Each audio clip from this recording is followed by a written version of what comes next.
Every single freaking time. I don't know how the audio gets turned down on this thing every single time. I literally checked it before I went on and it was peaking and it just got turned down. All of a sudden, you should be able to hear me now. So tell me in the chat you can hear me now. Every single time I do this, it happens. How about now? Can you hear me? Oh no, there we go. You see, this is what happens like literally every single time. Yeah, so now you can hear me because literally there was just like there's normally a button that you use to turn the audio on. It was like a scroll up thing this time around. Every single time I screw up the audio in the beginning. I don't know why this happens. I'm also not using a lapel mic this time, which was a problem before. Like I've had these where like halfway through my lapel mic, the batteries die or whatever, which is a pain in the ass. So I'm actually using a shotgun mic this time. Oh god, I just kicked the camera.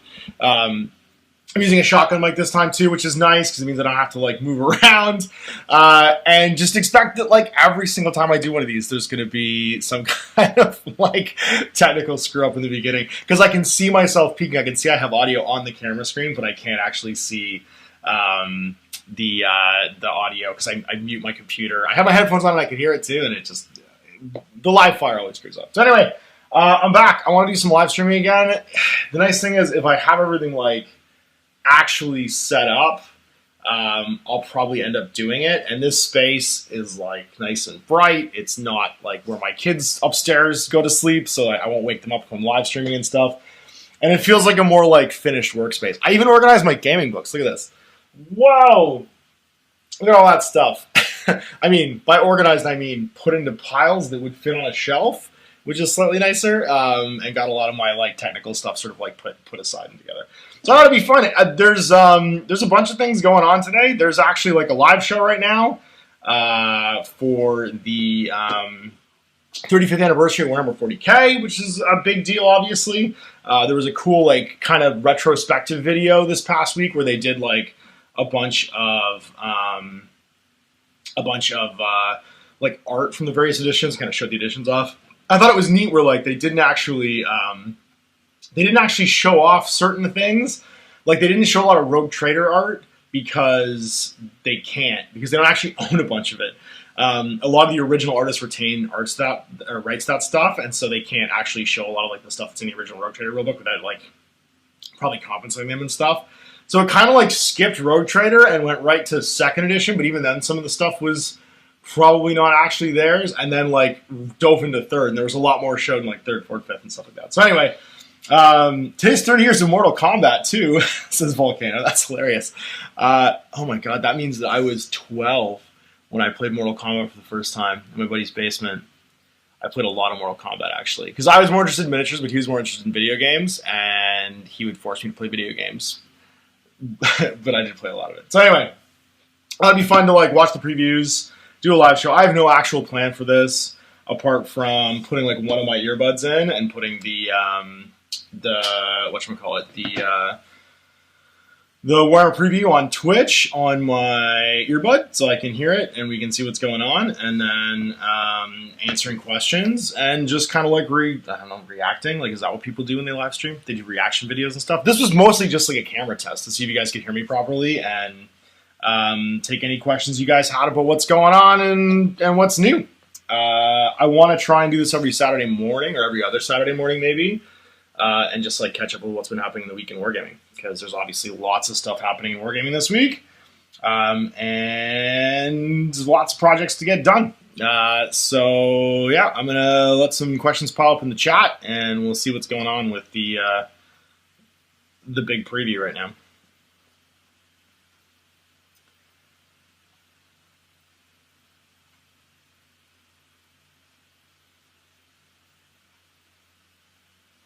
No, I can't listen to that. I can't listen to that. There's too much new stuff. So yeah, it's been, I think everybody's actually watching the preview right now too, so it's funny. We'll see what's happening. People are talking with the Necrons. I don't know, it's not. I'm just gonna wait till like a picture shows up of something new that I've seen.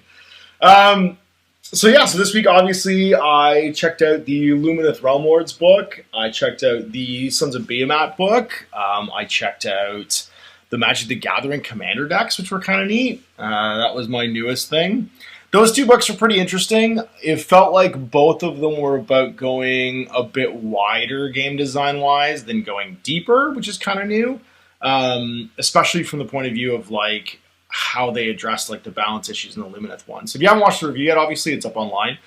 I really liked the Lumineth one in particular because it seemed like it was all about trying to make stuff that wasn't being used very much better again versus, not better again, but like more interesting to use and like more included in the book, versus trying to add like a bunch of new stuff. Whereas the BMAT one added a bunch of new stuff and also went a little bit wider game design wise with a new tribe and stuff like that. So I don't know, that felt really healthy, which I thought was really encouraging. I like those books.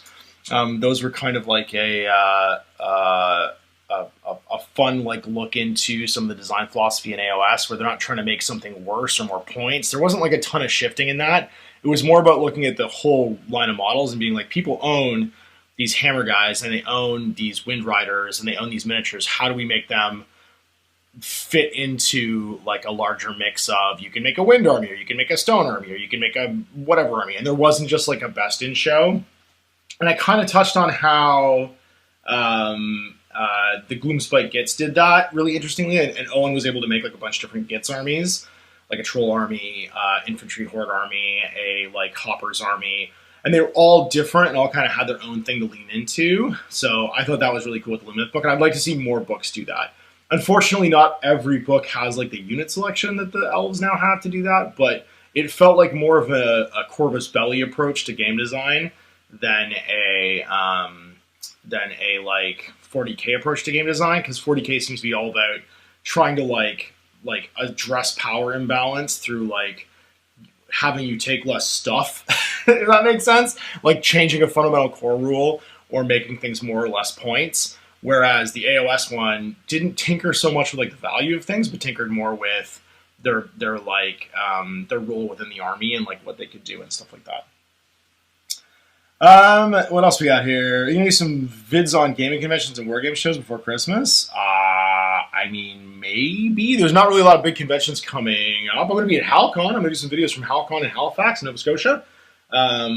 And I don't know what I would do the videos on if I'm not attending a convention, but obviously I could talk about them. I could maybe, I don't know what I would do with the wargaming show that I'm not going to. So HalCon probably before Christmas, and that'll be the one I'd probably talk about. And then it just says, so War Machine Mark IV is a bold strategy from Privateer Press. I'm conflicted. I don't like it, but I think they have to do it. So thoughts? Well, so I think that Privateer Press was very much in like a rock and a hard place situation, right? They needed to do something to address the fact that they had a huge model line. People weren't necessarily buying all of it anymore. And their player base had shrunk considerably. And it's funny because a comment I heard a lot from players who used to play War Machine pretty spectacularly was, well, 40k got good again around like the 8th edition launch. And so they kind of migrated towards something new and different. And I'll be honest, gamers do that. Like, that's over the lifespan of your interest of like tabletop games and social stuff. I think we're all, there's that meme, like, I'm always chasing the high of my first Scholastic Book Fair. I think gamers are always trying to chase the excitement of like figuring out and getting into like a game. And so if you have a group of friends that all play games together, or just a store that is your like local gaming hangout or whatever, it's really easy to get caught up in the excitement of a new game and like gravitate towards it. And that sort of herd mentality pulls people along. So I think what Privateer Press capitalized on when they first started out was that 40k had been around for a long time. There wasn't really anything like else in the scene that people could go and do. So when it came along, people were looking to get that groundswell. There was enough customers who'd been playing for long enough that they were interested in and excited by that groundswell of, wow, look at this new thing. Let's go chase it and be excited about it, right? Whereas, you know, once they'd kind of figured out, they'd been in the War Machine hobby for a long time around Mark III, there was that opportunity for something else new and shiny to come along to kind of like herd them away towards something else. I think Mark IV is trying to do that and get people excited about, trying to capture the imaginations of people. Now, the sort of format for it, where you have these kind of like almost like commander decks, right? If I use a Magic analogy, but you know, Privateer Press is very much a Magic analog. Even down to its roots. Like Matt Wilson was an artist for Wizards of the Coast way back when, And he even has like a wink to it. They're both in Seattle. Like, there's a wink towards Wizards of the Coast too, with like color coding his factions: blue, red, green, black, and white. It's a 5-faction core on both sides, and eventually it grew past that, right? But like the idea that you had like an aggressive red faction, you had a like a sort of like more control-y blue faction, you had a status and aura white faction, like that was all kind of like baked in. It feels like they're trying to return to that a little bit with these kind of like almost pre-constructed faction things. And obviously their format system, where there's like a Legends format where you can use everybody, and then on, sort of like addressing the idea that there's old miniatures out there and stuff. I think the opportunity right now is that they need to have great models. They need to have a different gameplay experience that's fresh from their previous one, and they need to get to retailers. And right now, and because to get to retailers means they hit that element which they used to have with press gangers, which are gone, which isn't entirely their fault with the changing laws in Washington State and the whole Magic the Gathering volunteer court rulings that they kind of had to like get swept up into. They need to get played in real life. I think that's going to be that was the thing that I think held Warcaster back, being like a Kickstarter game and not really getting to the game table where people could see it and have it be visible and stuff. The opportunity's there, but they need to have great models. They need to have people playing it out in the world. They need to get some retailers on board somehow. I don't know how they make that magic trick of getting like a bunch of... I don't mean organized play. I just mean it's visible on a wall and people can like buy it and paint it and people are seen playing it on gaming nights. That's the outcome they need. I don't know how they get there. Like, I don't know from where they are right now they move to that, but I think the opportunity is there. I think they have all the ingredients, and it's all about the follow through at this point, right? Like, they need to make that happen to capitalize on the oxygen in the room, right, for gaming. What else we got? Essen is this weekend. It's in Germany. That's right. Yeah, there is a big gaming convention this weekend. Yeah. I'd completely forgotten that Essen was this weekend. What else we got? Updated Astra Militaris is being announced. New models in Skull. That's not a huge surprise. New Canadian shock troops with running legs. They're not all doing... Oh, I'm looking at it right now. Thanks, chat, for keeping me, because I'm not looking at my phone. I'm talking to you guys, so I'm not looking at my phone to see what's happening. Oh, yeah, those Canadian shock troops are pretty cool. I like the running one throwing a grenade. I like their proportions. I'll be honest, the proportions are way better. They had a certain amount of thickness before that wasn't necessarily the greatest. But that's a really nice like change to like their dynamic. They look taller, their heads are smaller if you look at them. Their hands are still enormous, but proportionally they look really, really, really good. They look a lot more like their bodies actually could exist. And that they're inside their fatigues and that their fatigues aren't them. That's pretty cool. Yeah, I like that. That's neat. So new Astra Militarum, I mean, it's been a minute. I remember the last time they did Astra Militarum was 2002. It was the Terror campaign. The Canadian shock troops came out, and they were a paradigm shift as far as like miniature sculpting goes. So it's only been 20 years. They got some extra frames. They got like the like all the different like gender heads frame and some extra like special weapons for the squads and stuff to frame. But it's nice to see like actual new Canadian shock troops. That's pretty cool. What else we got going on?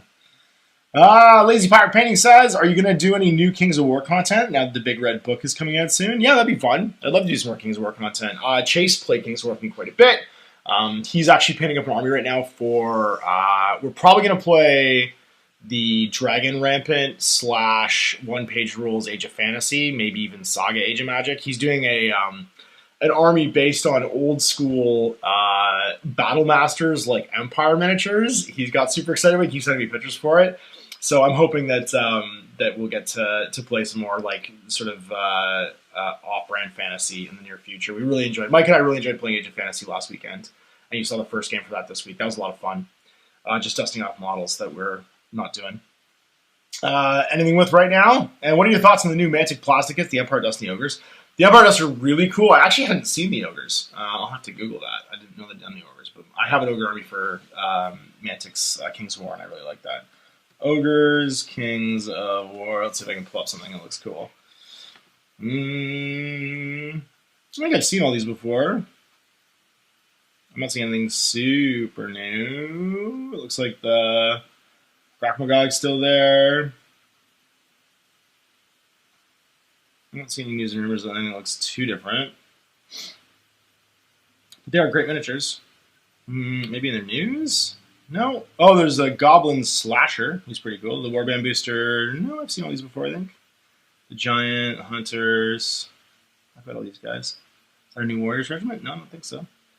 Let's look on news. Maybe news will be pictures of new Kings of War guys on the blog. Armada, Kings of War, find out more. I'll obviously throw up a picture if... no, is it a Storm in the Shire's 2-player set? Is that the new Ogres? No, I think that's Orcs. Yeah, it's Orcs. That's Orcs and good humans. I don't know. But yeah, that's exciting. Oh, you meant the Riftforge Orcs. Oh, not Ogres. Okay, gotcha. Ashley Fletcher's asking about any more MCP videos playing in the future. Yeah, actually, there's a couple people playing MCP locally. Mike's been doing a bunch of terrain sculpting in FDM for his 3D printer for MCP, and he wants to record some more. I know Leland is probably up for some MCP at some point, and there's guys opening a new store here locally called Mecha Gaming. They're like the 6 Squared Studio guys. They did like a bunch of MDF like cutting and stuff that are big into MCP. So when they open, they wanted me to come in and do some MCP stuff with them. I have a couple MCP models I haven't painted. I need to paint my Nick Fury and my Elektra and Daredevil, which is like a possibility of doing some new factions, and that's really all I have unpainted right now for MCP. But I'm totally down to play it. It's a super fun game. I like the new factions that are coming out. I also like to grab a couple of the new faction like boxes maybe, and try something new like the Asgardians. Like there's that Asgardian like faction box, and all the new Brotherhood stuff because I want to finish my mutants. Like I haven't kept up with the current mutant stuff. I haven't gotten like X-23 and Rogue and stuff like that, but I'm hoping they do something like a faction box for it maybe, and that'll let me round out the rest of my mutants to play the X-Men, because I do love my the X-Men and the Brotherhood mutants are my 2 favorite like Marvel things. So I would like to do some more of that, I think. And I have all the core stuff painted from the first release. But I definitely get some more. What else we got? Oh, Lazy Pirate Pink says they showed sprues for new ogres at the Clash of Kings last week. That makes sense. That's why I haven't seen them, because there's nothing on the actual news site. It's just the whatchamacallit. Oh, we got some new heavy weapon teams for the Cadians. Those are cool. All set up on bipods. Yeah, and they're like matching it. Oh, a new Commissar. Oh, I like that Commissar. He's got a cool proportionality to him. He's not too overly heroic. And his hat's not too big. His hat looks like it would actually fit on his head. That's a cool new 40K Commissar. I need to plug this in actually so it doesn't keep turning off, because then I'll actually notice when something new like pops up. That'll be easier to do. I do hope the ogres get some more leg days in for Mantic. Yeah, the current ogre range for Mantic definitely has a Hulk Hogan chicken legs-esque look to them. They're not particularly leg dayed out. They have some big upper bodies and some very tiny Triple H legs. They're doing new plastic chariot sprue, and they'll be useful for goblins, orcs, and ogres. Yeah, that makes sense. That ogre sprue is...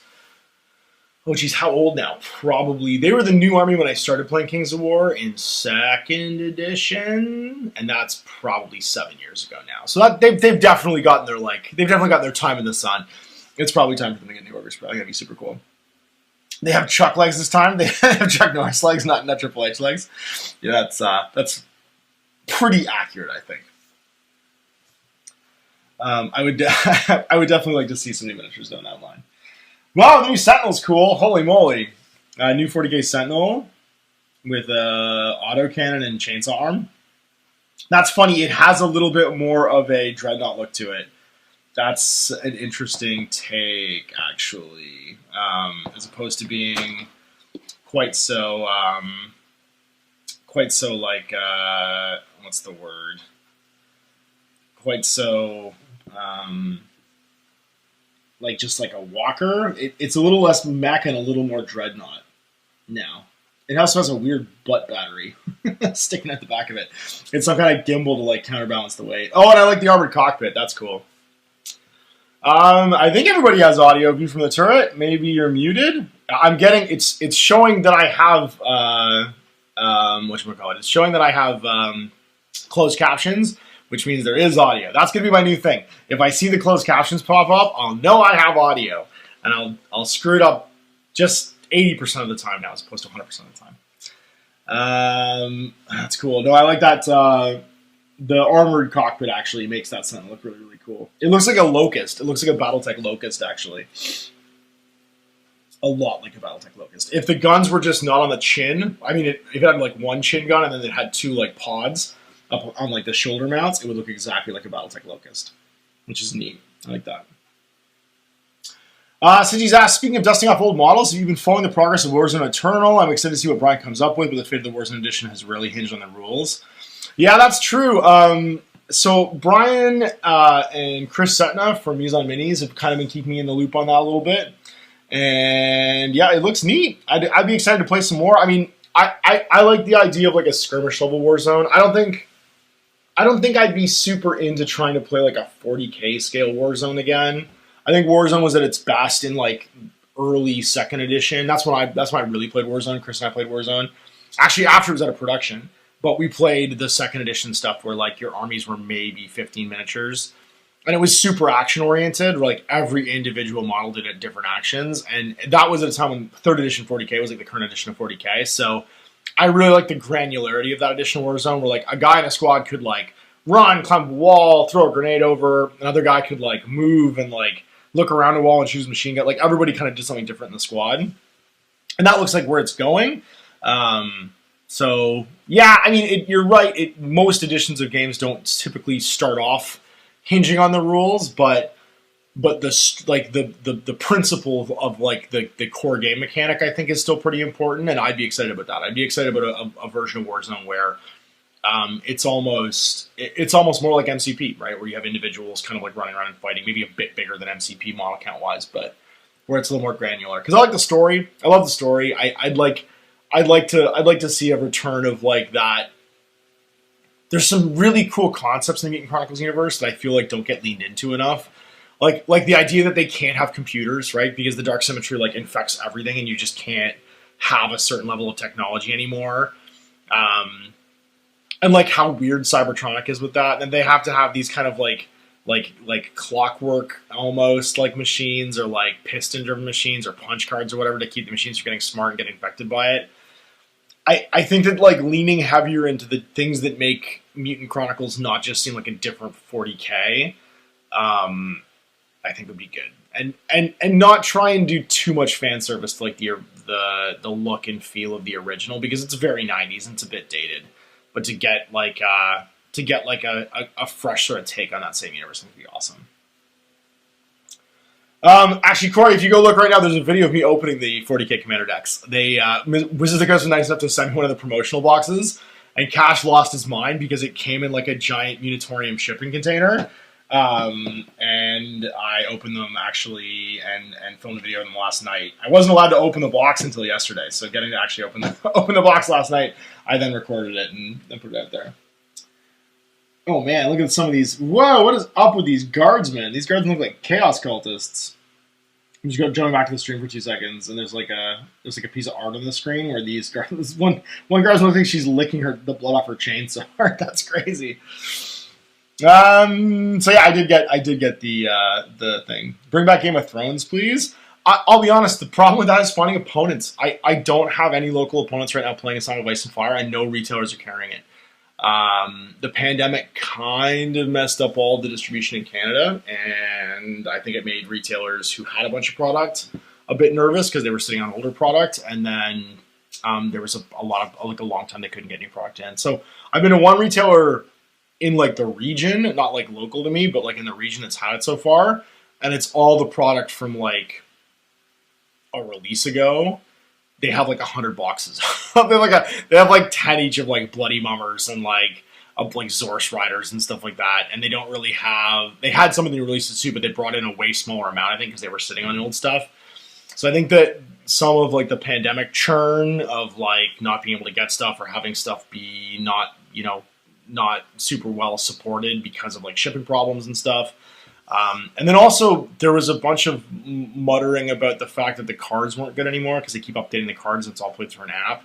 People were a bit like dismayed that the product was old and they get questions about it. Kind of put it down for us on that. So I still have all my armies are still all painted. I'll play anybody who wants to come in, but Clarence is literally the only person that's been asking to come do it. And because he's a teacher, he only comes in the summer, and we didn't get together this summer, so I haven't been able to play anymore. in the last little while. Ken Stewart says, any thoughts about Manic's Firefight? I bought the 2-player box earlier this year, and I played a couple games with my gaming buddies, and we weren't big fans of the models. Well, I mean, obviously you can play Firefight with damn near anything. You can just convert models if you want. I have the box. I haven't had a chance to crack it recently because I just don't have the player, but like the opponent base for it right now. But I should give it a crack and give it a look. Yeah, Volcano says Mutant Chronicles movie was great and he had Ron Perlman in it. Yeah, and Thomas Jane. And what was the girl's name from Kill Bill that she had like the ball and chain and she fought her at the end? Gogo Yubari, she was in it. What's his name? John Malkovich was in it. The Mutant Chronicles movie has like, they must have had some dirt on people amount of famous people in it for almost no reason. Like, you don't understand how this many famous people are in this budget of a movie where they only had the remaining money for like one practical effect, which was like a crab arm on one mutant that they used over and over again to kill people with. It was like the same crab arm on every mutant because they had like one prosthetic and they couldn't give it to everybody. So you only ever saw one of them at a time killing people. And that movie was so bad. I actually own that movie, and it is shocking the amount of famous people that are randomly in that movie for 5 minutes. It's like they went on Cameo and they're like, instead of saying happy birthday, could you guys just show up and be on this like green screen set for 5 minutes so that we can film a Mutant Chronicles movie? It's so weird. What else we got in here?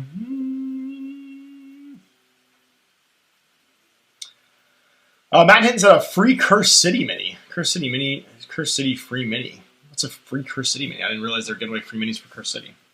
I knew it was Warhammer Day, but I didn't realize they were doing like a free model.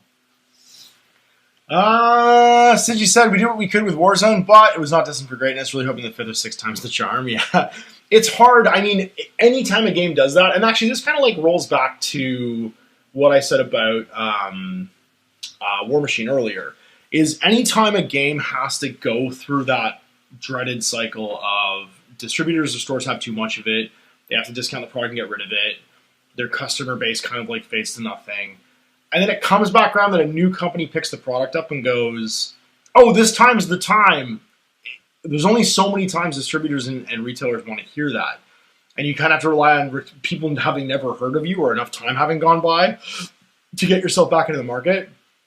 Or sell 100% through Kickstarters and your own like web retail or whatever, however you're going to ship it direct, right? Like direct sales.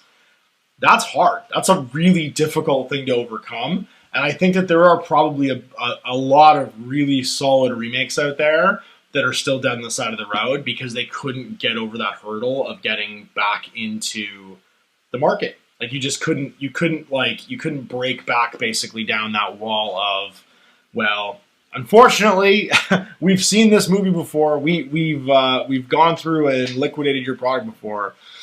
We're not going to pick you up, or we're going to take a chance on something that's brand new and that nobody's ever heard of before, too. What else we got? Are you going to make a video looking for the new Stargrave supplement at some point? Yeah, absolutely. I think Hope Eternal is probably a thing that I don't know if I'm going to do it. I don't know who I'm going to do it with. I might do it with Jay. I might do it with Chris if he's interested, because it's all like we've done all of our Stargrave stuff in like the Rogue Trader universe. And doing like a cooperative little like Rogue Trader pair of warbands going into Hope Eternal might be fun, and having it all like old school 40k themed. We really enjoyed doing that, and it gave us a reason to paint a bunch of our old school minis. So definitely yes. How do you feel Horus Heresy is doing so far? Doombringer asked. I'll be honest, I feel like it kind of got paved over this summer. I was super excited about it. I mean.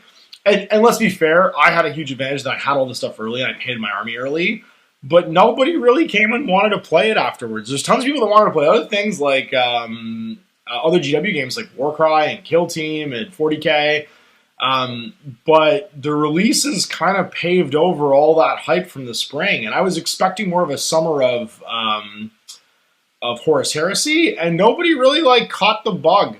You know, I'm not saying there's anything wrong with it. It was super fun. I loved all the games that I played, but apart from it felt like it became more of a painter's thing than a gamer's thing, and that's completely okay and fine. But it meant that I had to kind of like manufacture content by using my old Alpha Legion army against my Raven Guard and teaching people to play. And so we didn't have an opportunity really to play a lot, and I did get to play and I had a satisfying experience. I had a great time doing it, but there's just such a hustle for all the new things coming out after and after and after. I feel like I'm super excited that there's all these new miniatures coming out, and I'm going to keep painting them and keep adding to my armies, maybe do a couple little side armies. But last time we did Horus Heresy, like 5 people caught the bug, and we all painted armies, and we all got to play a ton of games. And this time around, it doesn't seem, because there's such a commitment to painting a big army, like it's a 3,000 point standard game. And yeah, when you throw in Primarchs and stuff, that kind of like, it's not as bad. But it's a pretty big game size. Like there's a blood price to pay getting everything assembled and getting everything built and painted and stuff. Everybody wanted to use the new models. It felt like by the time that like people had kind of gotten that project rolling, they lost their enthusiasm to play the game, and so they kept painting it, but they didn't, like, kind of went on the shelf and stuff like that. We'll see. Yeah, I don't know. I think it's the difference in Horus Heresy is it's got such a like loyal fan base though. I don't think it's going anywhere. So when it does like when there's like a lull and people are looking to find something to be excited about, there's not like a bunch of releases happening. If that ever happens again, it usually happens at Christmas. I think it'll kick back up and people will come back to the project and we'll play some games. I'm hoping because I really enjoy it. I thought it was a great game. It felt like old school 40K. The pace was really good. I liked all the models, you know what I mean? There's multiple army books out now, so you can play with more stuff. And that's really where the game, I think, shines, is when there's multiple different factions. Like, the only thing I'm waiting for, I think, a little bit, is I want more chaos. You know, I want more, like, demons. And like, I want those Ruinstorm demons, basically, to show up. Because that's when you start to differentiate the loyalists and the traitors. You know what I mean? Where the traitors get weirder and weirder and weirder. And the loyalists are like, oh, yeah, something's wrong, right? Like, I feel like that's where it gets to be really cool. And feel like that climactic Horus Heresy battle that we're all kind of building towards. Chris Fan says, I liked... Sorry, Gavin Ramadaltry says, oh god, that would be so bad, but so good. I know, yeah, sorry, we're just harkening back to talking about the Mutant Chronicles movie. It's a shocking movie. I have no idea why it is the way it is. But yes, so bad, but so good. Chris Fan says, I liked your review of the Cursed City expansion. I agree that GW should put in some standings for the bad guys. Yeah, I think it's a funny place to be in, though, because they're not board game designers normally. And, like, they do have a team of board game designers who make, like, the Barnes & Noble boxes, like Rise of the Orcs and all the Space Marine Adventures games. And it's funny because those are really dutiful about making sure that you have like a complete experience out of the box. And so I was just surprised. Like, I was surprised that as this is like one of their flag board games, you know what I mean, the Warhammer Quest series, they wouldn't just make it function. You know what I mean? And yeah, you can use anything you want. You can use meeples if you want instead of the bad guys. But as a company that primarily makes miniature games, I was surprised there was no miniatures. Even if they just put the 2 new heroes in, if they put in the father-daughter like Witch Hunter team, which are also clearly for Cursed City, and I was really hoping we're going to be in there as well. If they put them in the box and no bad guys, I think that still would have been better than nothing, if that makes sense.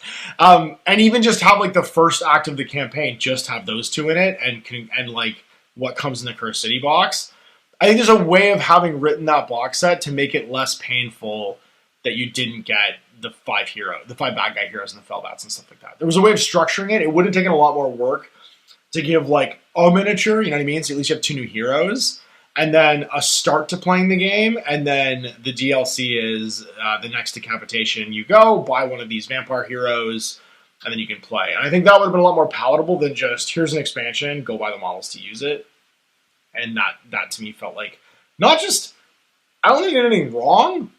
I just think that like, it was so surprising because it's not usually what they do, right? Usually you get these like great expansions for their board games that come with more miniatures. And everything up to that point has been like that. Every single Blackstone Fortress one came with miniatures. Even like the bigger ones that were like the Escalation and Ascension came with a couple miniatures that you could try out something new. Because that's kind of half the fun of buying a board game expansion, is you get something new to play as and not something new to play against.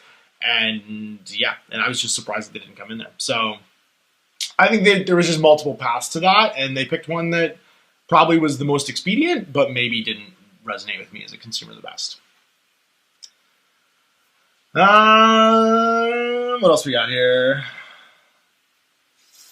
Oh, I've lost like a million comments talking. I gotta roll. Kevin Adultery says it's my favorite movie to tell people to watch to reset their view of what a bad movie is. Yeah, I mean, yeah. What was the one that Jay used to make people watch? Jay used to make people watch The Tripper, which is a movie with Jason Mewes in it, which if you've never seen it is fantastic. It's a great slasher horror movie. It's about like a bunch of like Scooby-Doo idiots in a van, and they start getting hunted through the woods by an axe murderer in a mask of Ronald Reagan, talking like Ronald Reagan. It's well worth the watch. Just for Jason Mewes, actually, it's well worth the watch. Or Feast. Feast is another good one. I really like Feast. Feast is another one that kind of like throws your expectations back and forth. Batman says he's kind of PO'd about the 35th 40k lead up on Warcom. It was an ad for shareholders not celebrating 35 years of Warhammer. I don't know. I didn't get that so much. I really liked certain parts of it. I thought the Battle of the Farm redo was super cool. Like that free download. I would love to see more GM'd expansions like that. I thought it was super cool that they made it like a Rogue Trader expansion where there was like a GM and random events that the GM could throw at the players, and there was a player brief that told the players what they were doing. I thought that was pretty cool. There was some meat on the bone there for me, but again, I'm pretty easy to please, and I didn't pay that much attention to it, to be honest with you. So as soon as there was like something cool and nostalgia-y for a 35-year like tribute, I was on board, and they didn't have to do much else to like make me feel okay. Ken Stewart says, my biggest problem with 9th edition is how much they've leaned into stratagems. Horus Heresy is so much fun, even though the rules are much more complicated. It's all homogenized, no one really feels like they're unique. Though Dreadnoughts and Horus Heresy are not fun to play against. Fair enough. Or 2-shot, or 3-shot, or 4-shot, etc. It reminds me of when there was a glance table and a penetrating table, just getting lucky and spiking 6s. Those are two interesting takes on it. I feel like the difference is there's less overhanging information in Horus Heresy. Like, once you've written your army list, that's the menu of things you can do on the gaming table. And then you have your reactions. And you have, like, one bespoke reaction for your legion or your faction, and then just the universal one. So, like, the difference is that, like, your options are pretty much all known and on the table. And so your opponent looks at the table and goes, oh, I know what all those things can do. Whereas the stratagems aren't visible to the table, and you might not have memorized your opponent's stratagems, right? You can see the miniatures, and you might generally know what the miniatures do, but the stratagems are this additional layer of information that's not related necessarily to what's in the gaming table, although some of them only affect certain units and stuff like that. And so you kind of have to memorize not just what you can see things doing, but also this like cloud of information of possibilities over top of it. And that's just mental load, right? Like, mental load is like a real thing in pretty much all games. But in 40k, the mental load is very high late in an edition, usually because there's so many books. So like the mental load in early 8th edition wasn't super high because it was just indexes and there wasn't really any stratagems and stuff yet, except for the universal ones. And so it was fun and snappy. And also the army construction being in 8th edition was basically just Unbound. Like that to me was like something that I think people forget about the beginning of 8th edition that made it so fun, was the keywords were so inclusive, like Imperium and Chaos and Tyrannid. You got to really like mix and match just these like kind of like hodgepodge collections. And I thought there was something beautiful about that because you could buy the miniatures you liked and make an army out of it. And you didn't have to super worry about if it was good or not. You just played games. But there wasn't that much oversight in your army construction, which I thought was really funny because people hated the idea of Unbound in 7th edition. When all the detachment rules came out, and then as soon as 8th edition came out and it was just Unbound with a keyword, everyone was like, this is the greatest thing ever! There was a bit of cognitive dissonance in that one when they like repackaged Unbound. It just called it something else. So yeah, but I think that's really the difference. And also the pace. Stuff dies, like, you don't need Marines to have 2 wounds to make them die a lot slower in Horus Heresy because of the way AP works, right? Whereas in 40k, because of AP and variable saves, the easiest way to slow the pace of the game down is make things take more damage, like allow things to take more damage before they die. So I think that the difference in those two games is almost a pace one. There's a bit more of a plodding feeling to Horus Heresy where stuff is a bit more robust and doesn't die as quickly. And also it doesn't get worse, right? There's no like degradation table. Like you can have weapons blown off and stuff on vehicles, but it doesn't just like intrinsically lose its like value as it like degrades. Whereas because they ballooned out the wound count and everything to accommodate the fact that there's so many weapons that just reduce your save to nothing that you don't get a save, the gameplay in 9th edition 40k feels kind of frenetic. It feels kind of like a first-person shooter, like it has a twitch value to it, where stuff can just disappear all of a sudden. Not to say it can't do that in Horus Heresy, but it's a little more rare. What else we got?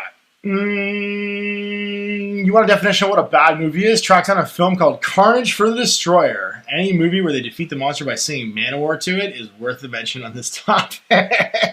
That's fair. That's a good shout. I don't think I've ever actually seen that one, so I'll have to track it down. Joe Wood says, Kazarkan new models, yes. Oh, sweet. Kazarkan new models. I'm excited about that. Let's have a look. See, they're still on the screen. I would like there to be new Kazarkan miniatures. I still have bags of metal Kazarkan because they were some of the nicest, not just like GW miniatures, but some of the nicest, like, they're be right back. The Kazarkan miniatures for 40k were some of the nicest, like, science fiction miniatures of the era. They were such nice models. Will we see some Magic the Gathering since the 40k expansion came up? Yeah, I've got 2 decks. I have to find someone to play with me that isn't Cash. But maybe Mike likes Magic. I could probably play, or Nick maybe. They'd be willing to try it. But I have 2 commander decks.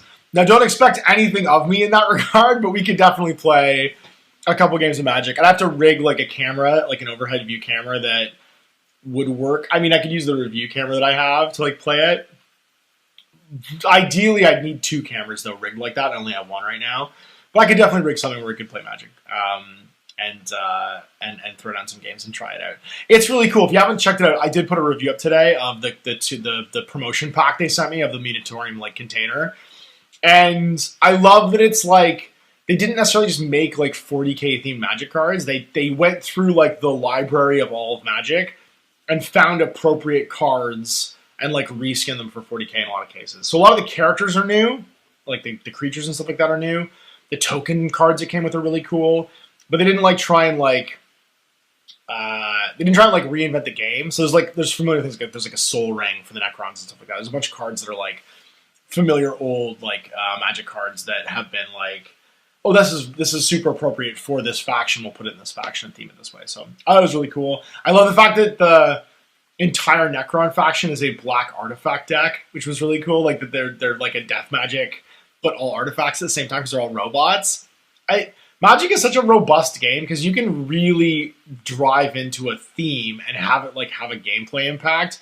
They did a really good job, I think, of creating those decks, and I'm pumped to play them. I have a Necron army, obviously, so I'll probably play the Necrons and have somebody else play Chaos. I think that's gonna be cool.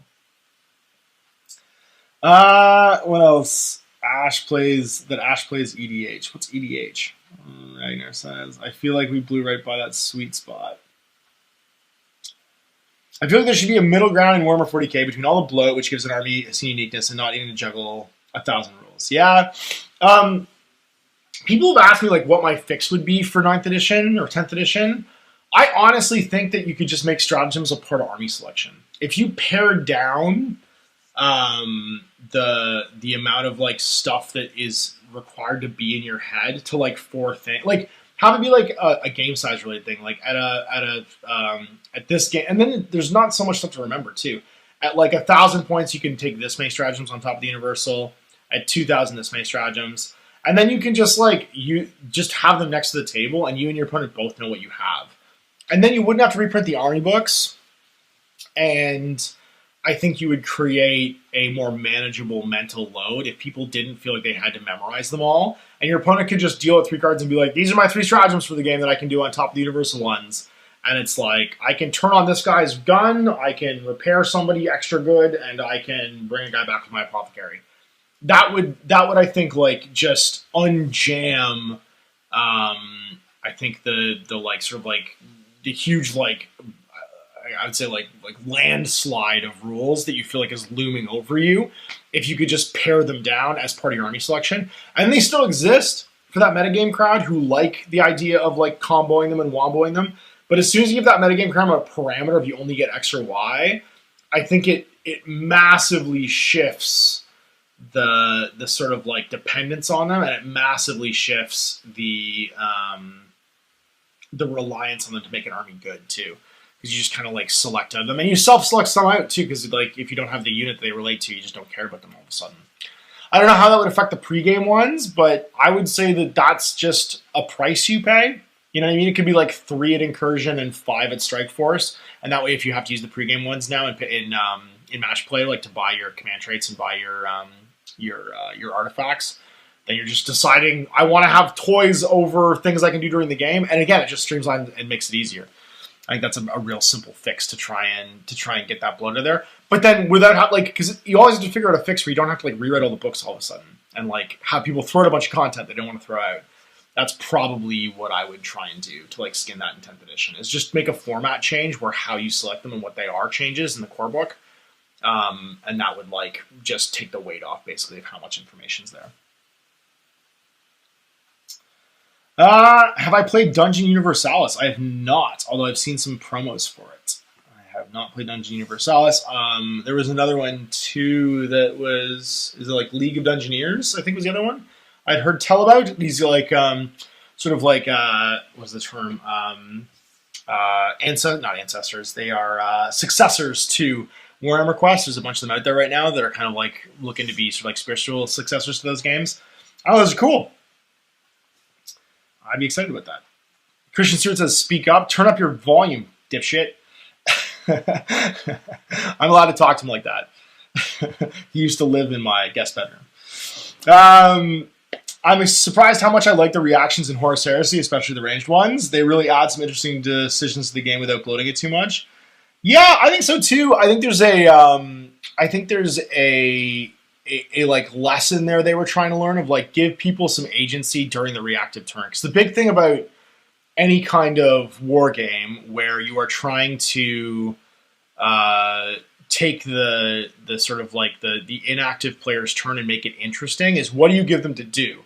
You give them decisions to make, you get them to roll armor saves, because like the biggest kind of illusion of 40k or even any Games Workshop game is that armor saves need to be rolled by the opposing player.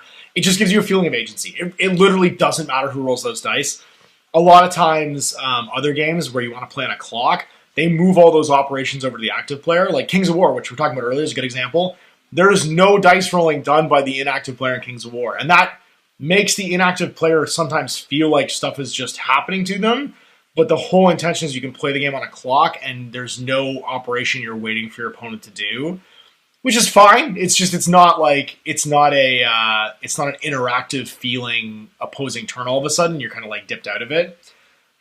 That giving you something to do during your opponent's turn. The reactions are like a good kind of compromise there. Where you can choose if you want to Overwatch. You can choose if you want to like push or pull back.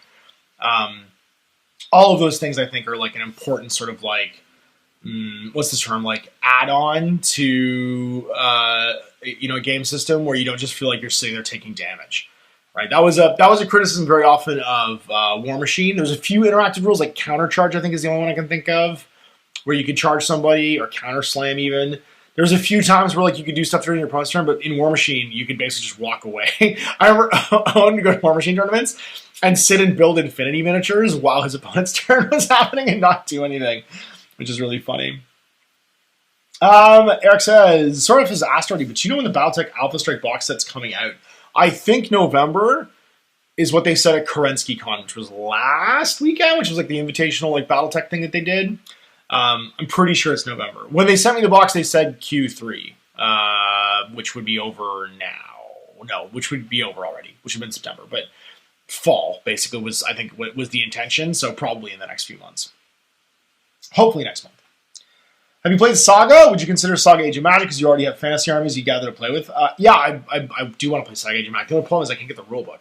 They actually reached out to me a while ago. Steve Tomahawk did, and then kind of it just fizzled out. We were talking about doing Saga Age of Magic, and then nothing kind of really appeared from it. I have played Saga, though, the original one, like the first edition, and I have all the second edition stuff, and it's one of those games we've always intended to play and just never kind of like came about. And then Ken Stewart, right now says, I'm of two minds to reactions. I like the idea of them being able to do something defensively that isn't a stratagem. However, I feel like you could also create a fun police moment. Yeah, but as long as they're universal, like as long as the stratagems are things that everybody kind of acknowledges and knows you can do, you feel less bad, right? Like if you know your opponent can push forward or pull back, and you have the opportunity to bait them with other units, like you know it's going to happen. Same with like shooting back, like it's just a thing you have to consider. Everybody can do if that reaction isn't spent yet, and so you just police your own actions sort of accordingly to make sure that you don't incur a negative gameplay effect. I feel like that's the difference between stratagems and reactions, because the reactions are generally universal, except for the one big one, which is usually a variation of a universal one. You don't feel bad when they happen because you know everyone can do them, right? Unless you forget that they can happen, you're not so like caught up in like feeling bad when it doesn't go your way, because you sort of decided, you have franchise. You decided, yeah, I'm just gonna take the chance that I shoot those 5 guys with las cannons and they blow up my dreadnought when they shoot back. Oh, thanks, Eric DB7G. That's super cool. Thank you so much for that. I forgot that you could do that in these chats, that you could do like super chats and stuff like that. I forgot that was even a thing. I haven't done a live stream in so long. That's really kind of you. Thank you. Alamast Haven says, what board game tabletop are you most excited for? Mine, Infinity Tag Raid. Yeah, I'm super excited for Tag Raid. I'm actually really excited for Warcrow as well, the Warcrow Adventures. They're like HeroQuest style game. Again, it's another one of those like HeroQuest style spiritual successors with like a exploration-y, dungeon-y kind of thing happening. What else am I excited about like that, board game-wise? I don't know. I can't think of one right now that's like on the tip of my tongue that's like I'm super excited about. I do want to play the new Drowned Earth one, which looks really cool. The island one for Drowned Earth, which has cool minis and standees and dinosaurs in it.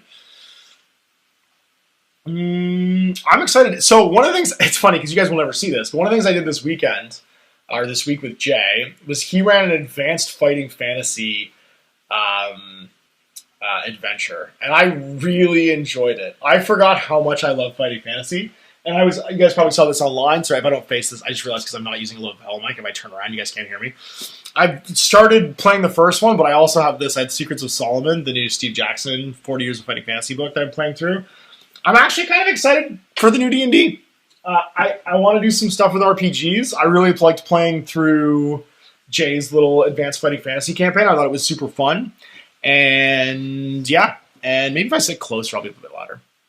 And yeah, I don't know if I'll stream it or not, but like I need to have my own personal gaming time too. And now that I have this office area set up that I can stream from, it means that I can do stuff at night without waking the kids up too, because I'm not upstairs next to their bedrooms.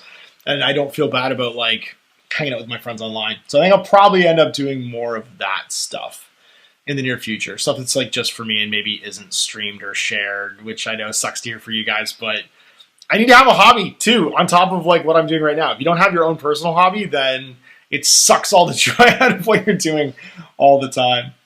Kev says, I can get you a copy, Ash. I got a spare somewhere, Age of Magic. That'd be amazing. Yeah, I'd love to do that. And then I'm sure, actually, you know what would be awesome? Because Chase and I could double down what we're painting right now for Age of Fantasy Skirmish or Age of Fantasy one-page rules and use it for that as well. Because I have like a bunch of different like classic fantasy minis that I've been wanting to get to. I have a huge pile of like Empire and Orcs, and also like random stuff. Like I have like an entire Dogs of War fantasy army. And I know it's like heresy to round base it, but I might round base it for those games. I have Chaos as well I could do and round base for those games. I think that'd be super fun. Fred said, sorry for the repost. I think I lost the chat. Yeah, sorry. There's like the chat fly. Like if I'm looking this way, I'm not looking at the chat, and then I'll miss post. So yeah, if I don't catch something and it ends up disappearing, just post it again. My favorite vids of yours are the more narrative and campaign-focused games like Frostgrave, Lunar, Silver Bayonet in particular. Are there any more new games in that vein on your radar? Definitely. We were just talking about doing the Stargrave Hope Eternal campaign and who I'm going to click to do that. I don't know if Christian's still in the chat, but I did mention that he and I haven't done a Rogue Trader thing in a while, and that would be a great excuse to paint some Rogue Trader minis. And it's cooperative, which is fun too, so we could like paint the good guys and the bad guys, and it would give us like an excuse to paint some old lead, which Chris always likes doing. There is the new Frostgrip campaign too that Jan and I were talking about playing, the vampire-driven one, which we haven't done. And Frost, it's funny because like I like doing things that feel appropriate for this season too. So like I just did Don't Look Backtober, and Jay and I filmed the last 2 games of that. So if you want to see some narrative stuff, we basically made Don't Look Back narrative over the course of 4 games. That'll be airing the rest of the month. But yeah, like I feel like Frostgrave's a good winter thing to do. So maybe we'll paint new Frostgrave warbands over the winter. The nice thing is those narrative campaigns, they take a bunch of, well, not too much time to prep, but they do take some time to prep. The wintertime is actually the slowest release season, which means I'm not constantly on a treadmill like chasing what the new things that are coming out are to show you guys. And I tend to get to actually do what I want. Like if you remember last year, what did I do after Christmas? I did the Rogue Trader and 2nd edition 40k projects. So a year later, I'll probably get to do the 3rd edition project. I have a whole Dark Eldar army, and I'll update my Flesh Terrors to 3rd edition to do that box set, that 2-player box set. I just need to find someone to play the Dark Eldar. And I want to get more sort of like stuff that's like kind of just for me involved. Yes, somebody says, what do you mean doing stuff just for you? Inquisitor Smack said, what do you mean doing stuff just for you? I have to do that. Like, even if it's on camera, I have to do projects every now and again that have nothing to do with what everybody's talking about online, because it has to be something that like recharges my hobby battery and goes, yeah, this is why you like miniature wargaming. Do something stupid. And Jay and I are the best when we do something stupid. Chris and I are the best when we do something stupid. That's just kind of like for us, and because we're passionate about it, we dive in and we dig. And I think that creates some really kind of like evergreen content, stuff that I want to put out there that's not just like what's new and interesting and people are kind of like talking about. I don't like chasing that all the time. I feel like making something that stands on its own and is unique, like the Rogue Trader stuff and the 2nd edition stuff. That's fulfilling for me, and that keeps me energized to keep doing this, because otherwise it can turn into a crit mill. What else we got here?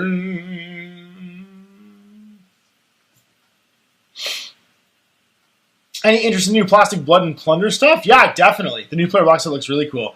My whole thing with the Blood and Plunder thing is it's just such a huge, like, miniature collection. The boats are huge. The miniatures are huge.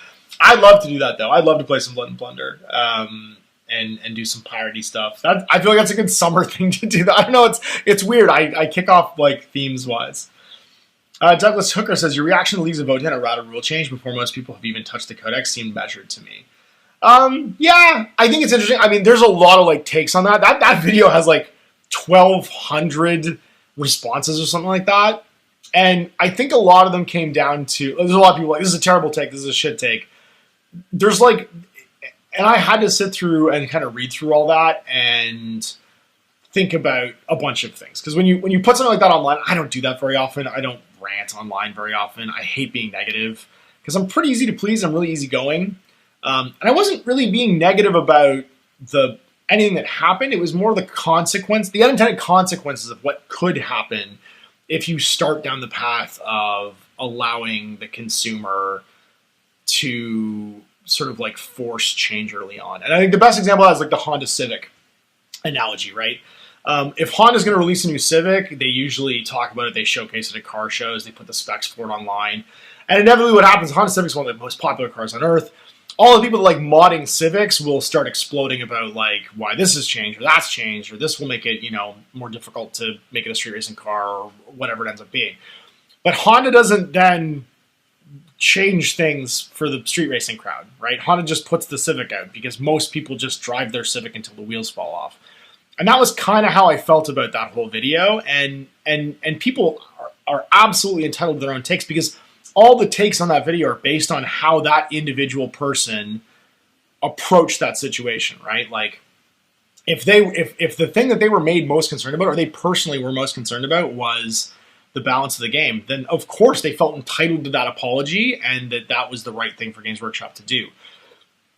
The reason I made the video was there are people, there's like an ambivalent middle in any consumer base that actually looks to the other consumers to tell them what's good or bad. Like, don't tell me that you out there haven't read a review of something, because you watch my reviews to try and formulate an opinion on stuff, right? To try and get like a reaction to this product that you don't have the time or the inclination to really dig into, and that informs how you feel about it.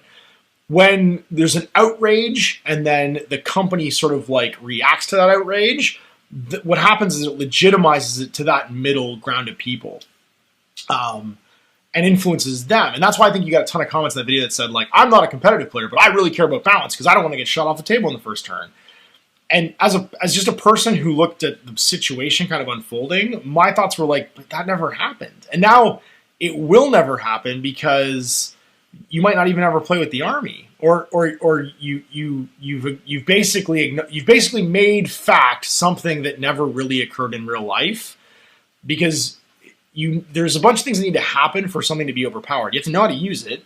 You have to intend to use it in an overpowered way, and you have to be sort of like aware of all the implications and possibilities of that. And there's a top 10% of people who play Games Workshop games who that's how every game unfolds. But for most people who are kind of ambivalent to the rules or just kind of like fucking around, that negative gameplay experience won't happen because they just don't take the steps to make it happen. They can't accidentally stumble into it. You know what I mean? Like you can't sort of like trip into tabling somebody usually.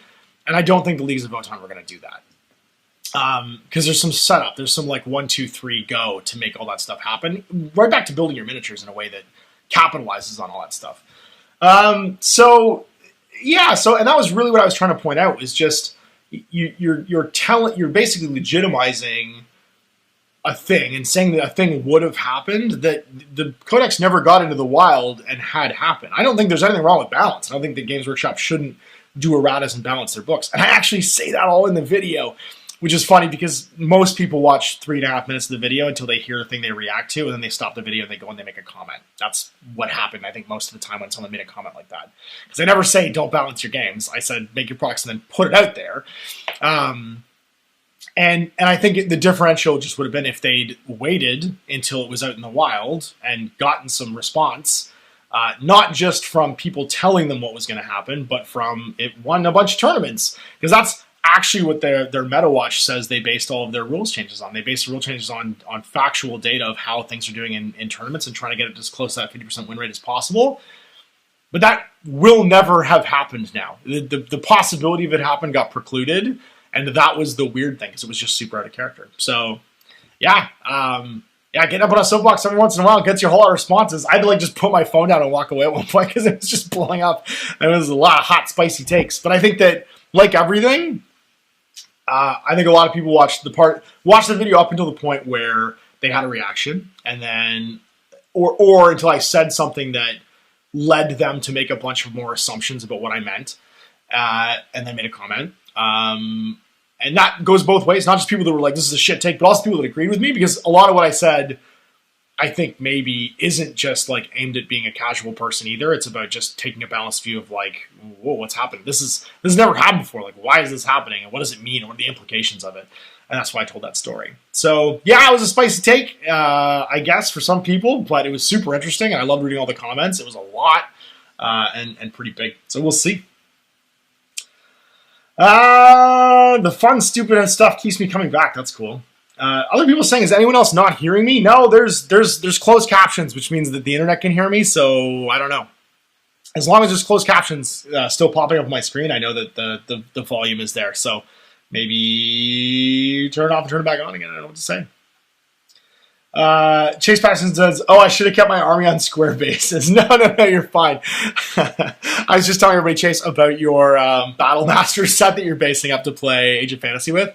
I'm totally fine with that. Put it on round bases. I'll round base something too.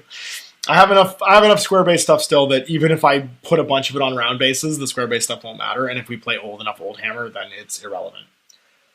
Kev says, we all know Forbidden Psalm is the most balanced game. Come at me. It's balanced in that you all die every time. So if you never succeed, you also can never, I don't know, break the game. If everyone all dies all the time. What else we got? Fred David says, one thing I personally struggle with is reading competitive and meta takes on games. It ends up poisoning my decisions towards what the correct, which is less fun for me. That's really what I'm talking about with that implication of when you don't really have the time or the the inclination to go and experience it to form an opinion. When you lean on the opinions of others, that's where like extreme opinions become very sort of like influential to that middle group of people, right? Like reading reviews about something online, I think is hard to do in a balanced way because you tend to jump upon, like your own personal internal bias tends to jump upon comments or things that resonate with you, and then you might stop digging and looking. And that's to me it's just that endless like sort of like middle ground of like challenging my own beliefs of, oh, maybe they're right. Like that was the rocky road of that video. Was I spent the entire morning being like, maybe I'm wrong, right? Like, oh my god, all these people, but or also like oscillating between like, yeah, everyone loves this and they think that this is the greatest take ever. Like it's a real roller coaster emotionally of trying to read like, you're a shitbag, kill yourself, and like, yeah, this is the greatest take ever, thank you for saying this. Like it's a real up and down. And also like understanding there's a bias, and the people who are subscribed to me, or most people seeing that, are probably people like intrinsically more like me than the like people who are being like, unsubscribe, you're the devil, kill yourself, I deserve that apology. Both those things happen. So, you know, it's just, you kind of, when you make a video like that, you just accept that that's the emotional journey you're about to go on for the next like 24 to 48 hours. The audio's in mono. It shouldn't be. It's pushing to 2 channels. I don't know why it wouldn't be. Let me look at one thing. There might have been a switch that got flipped. Hang on. It is going to that. It is going to this. No, it should be going. It's coming in 1 channel because it's only through 1 pipe, but it should be exiting to 2 channels. Let me just see if I can just change this on the fly. Bear with me here. This is literally like the pilot episode, so yeah, enjoy the fact that you guys are now the live guinea pigs for this. I want to see what the output is, because it might be that the output was set to 1 channel. And if it was just set to 1 channel, then audio references that, recording modes in that. You have to do this all, because I'm actually using like one of my DSLR things, so I have to actually change this manually. Oh, there we go. It should be channel 1. So channel 1 to channel 2 to channel 2 to. Let's just do all to all. All right. Tell me if my audio may just disappear. And if it does disappear, I apologize. I'm just going to go like that and see if that changes things. So now tell me if my audio has changed. It may be the output goes to all now and you can hear me in both speakers. If not, I'll try and fix this for next time. The playback was in both my headphones though, so I don't know if that was happening or not. Because the input's in channel 1 right now, but it should have been outputting to both channels.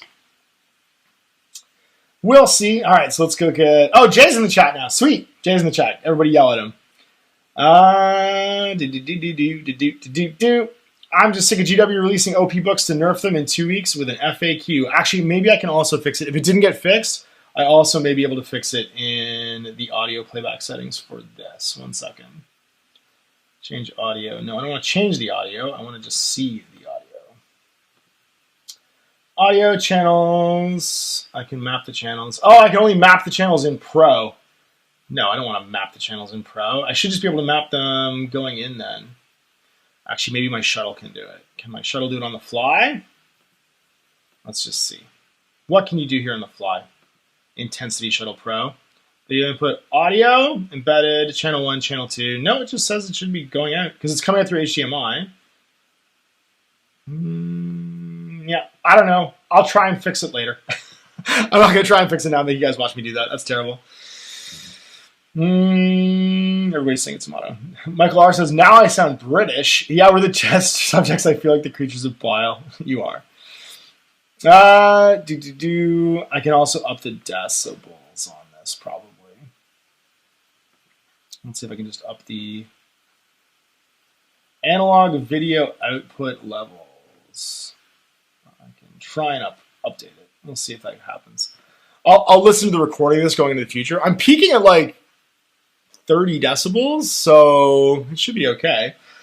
But maybe not. And this is me using a new camera in a new way. Jay says, as long as people can hear about the Honda Civic, who cares about the rest of this nonsense? That was Jay's analogy. So that's, it was funny because Jay used that analogy we were talking about this week, which I just stole from him. So I will credit where credit's due, steal that. Hi, I only play 40k straight from the book, no secondary objectives and no stratagems. Of course, that leads to 1 game a month if I'm lucky. Yeah, it's funny. Ken Stewart says, relating to the importance and competitive and meta aspect of games, I think it really depends on the kind of people you play games with. Unfortunately, many of us don't have much choice. That's true, right? And I think that's not like, what do you think right looks like? So who do you take your cues from? And it tends to be just the loudest people in the room. So the loudest people in the room tend to influence what the rest of the people have to do when it's all done. Epic Die Studio says, geez, I need to be an expert in everything now. I haven't seen somebody got a refund on his Voting Army. I've seen that somebody got a refund on his Voting Army set because of the errata. Yeah, it's funny because that was the thing. So I went to that Infinity tournament, which I haven't even talked about actually, which I should talk about because I went to Infinity tournament at Black Knight Games in Hamilton last week, and that was where I saw that Song of Ice and Fire stuff.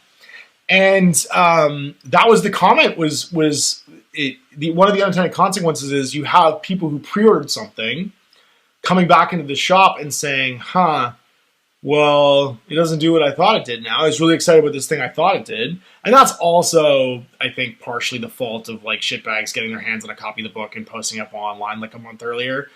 And I'll be honest, like, I don't have a lot of time for that. And that's not just because I used to work in the industry or because I make book reviews on these things.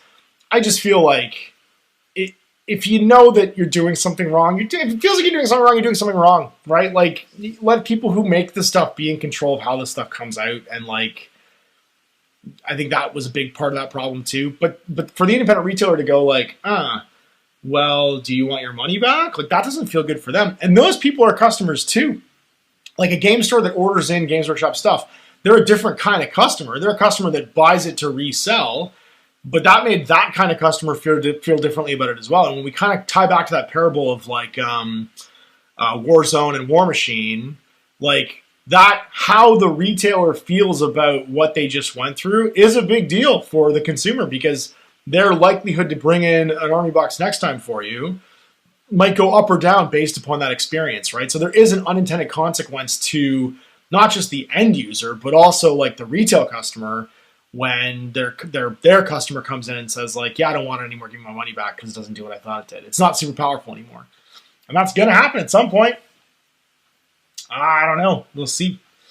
What else we got? You sound fine to me. Says Strategies Game Lab. Sweet. Yeah, there's no right audio yet. Sounds like you're coming from my left speaker only. All right, cool. That's just fine. Only on my left. What else we got here? Right. Oh, no, they're all just talking to each other now. Bruce Callan says, need more Song of Ice and Fire content. You're not the first person to say that today. And I did say a little comment just a bit earlier about why I wasn't doing it. And it was mostly just to do with the fact that locally no one's carrying it, and that means people aren't playing it a lot. It looks like they're on a break right now. Oh, no, they're back. Okay, they're back with the Warhammer hype. No, it says starting soon again. Ah! I don't want it to be unmuted. I want it to be zero mute. All mute. I'm going to accept hear that. Jesus.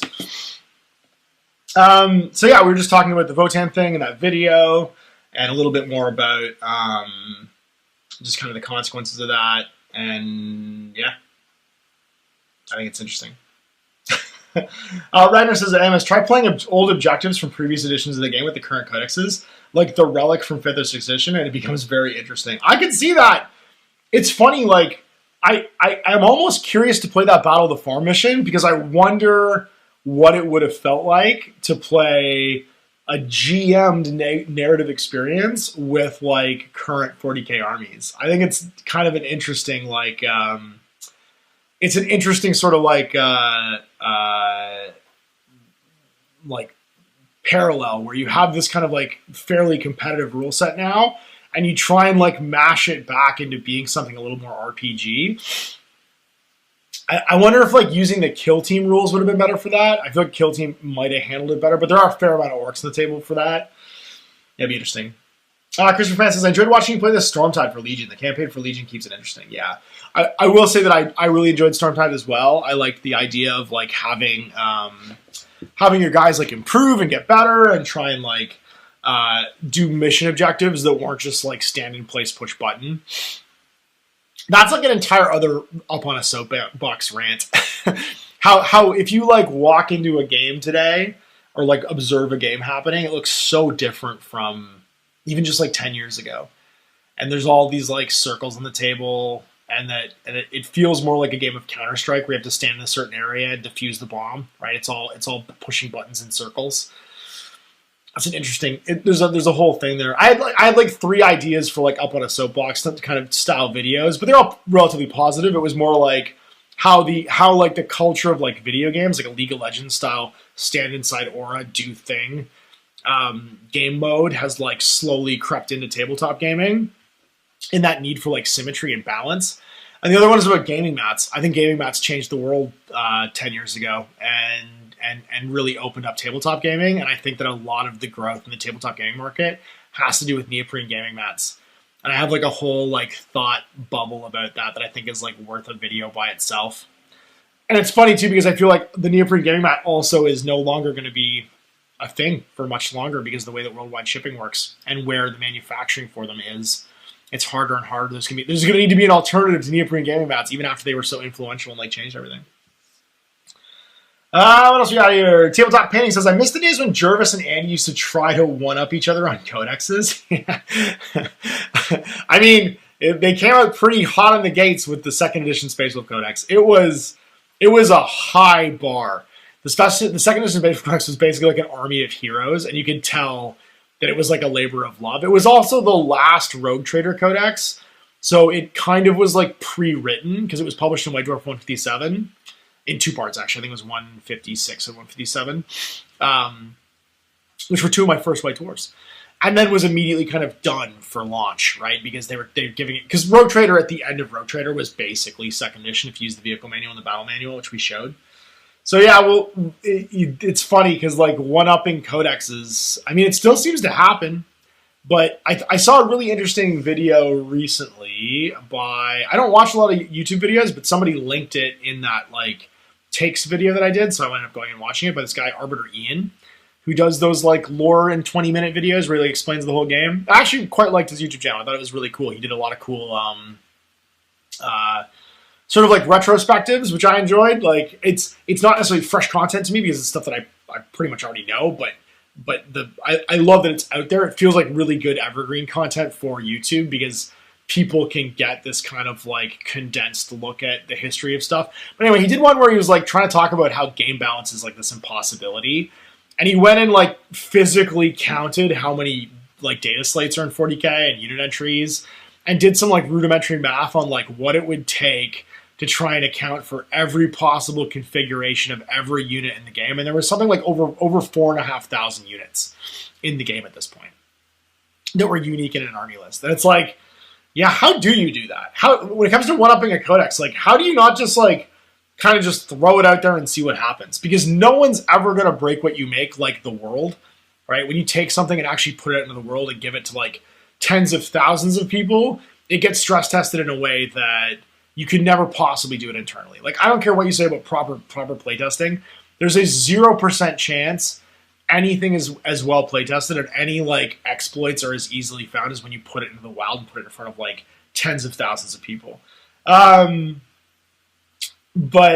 yeah, and it was a cool like premise, and it seemed like he was pretty passionate about it and had made some like he basically did the math on it like live, and like I can't remember if it's a live stream or not like that, but that video I think is a really good example of like take a step back for a second when you demand balance and you demand things to be fair and go, how's that even possible? Like it just isn't. And so you have to re-examine like, well, what do you think is fair? Like what is your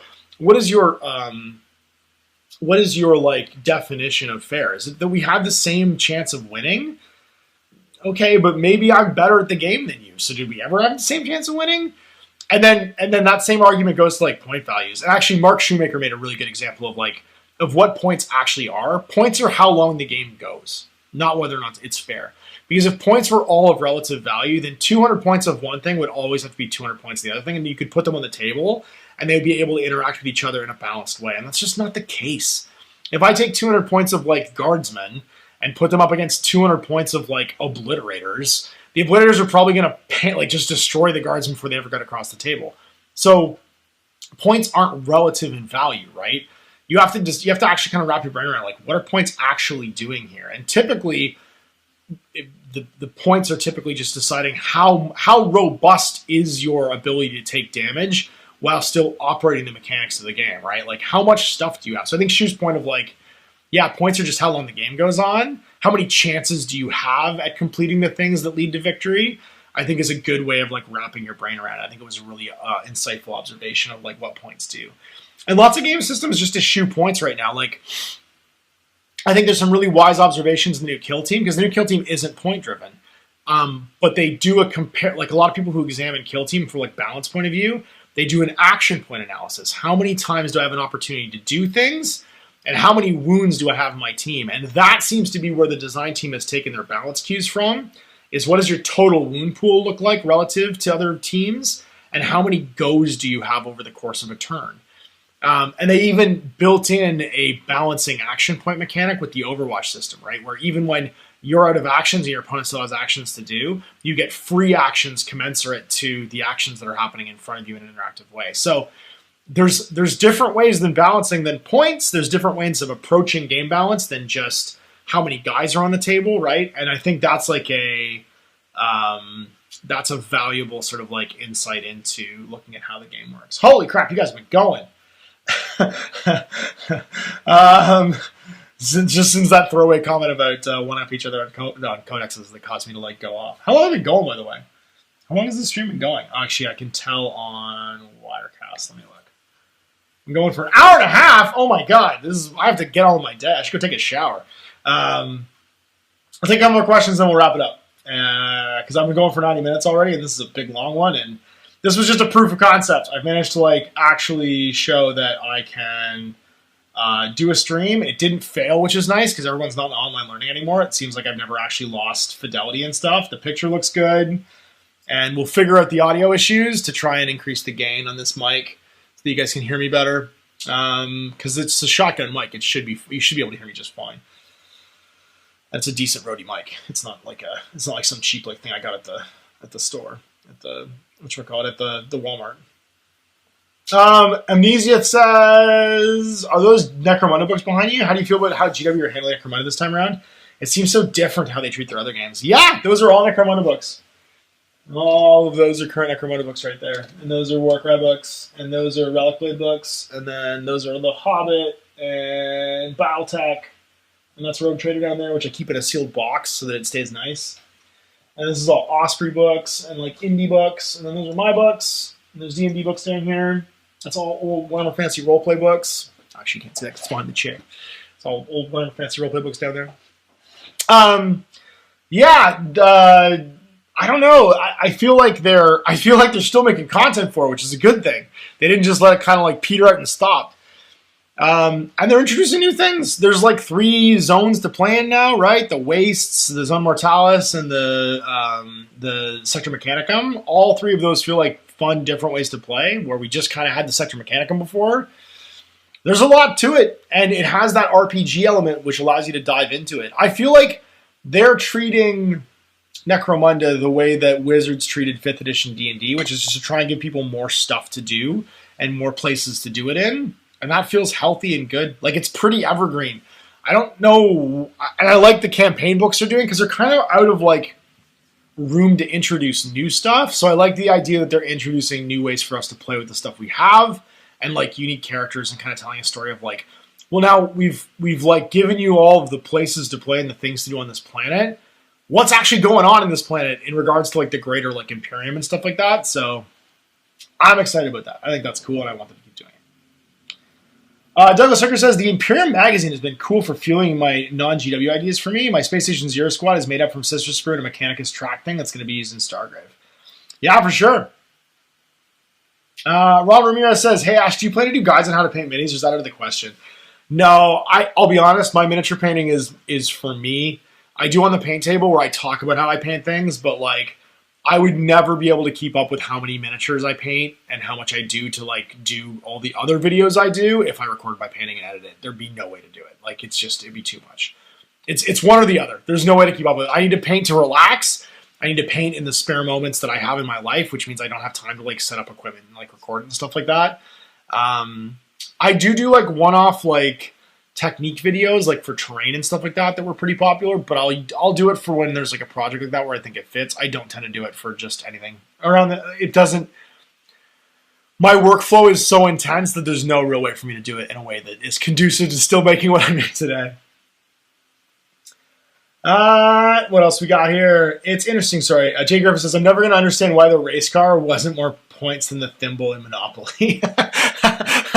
That's true. Yeah, the race car obviously drives around faster. Right now says this better be the normal stream duration. I mean, it's Saturday morning, so it should be roughly like this. I feel like this is a good time to do it, like 9 a.m. Through until now, and yeah, I'm fine with this. I just don't want it to be. I don't want to take my whole day. What else we got? Hope you do more of these. It's been a fun stream. Necromon is the best thing GW are doing, both rules wise and models wise. I think. Yeah, I would agree. I think it's definitely been a fun like playground, and I think they dumped a ton of imagination into it too.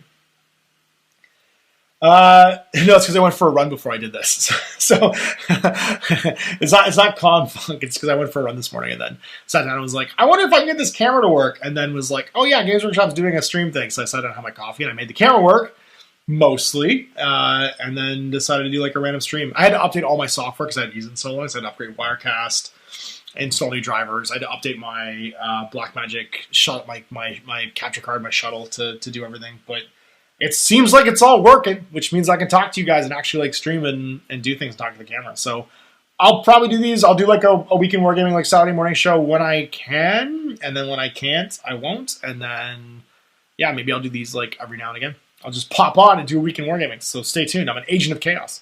I'll do these sort of when they feel appropriate. So yeah, I hope you guys have a great Saturday morning. I'm going to go off and do Saturday morning things outdoors and then do some more painting for next week's projects. Jan, I have a project I can't tell you about. Mike and I have a project I can't tell you about. There's all kinds of projects I can't tell you about, but I got to do a whole bunch more painting between now and then, try and get them done. I also want to do some Space Station Zero next weekend, if possible. I want to film some more MCP. There's a bunch of things I want to do. So anyway, hope you enjoyed that. We'll see if more of these in the future. And thanks for hanging out and being my guinea pigs for all this. And we'll be back hopefully next weekend, next Saturday with all these. So, till next time, Ash, have a good night.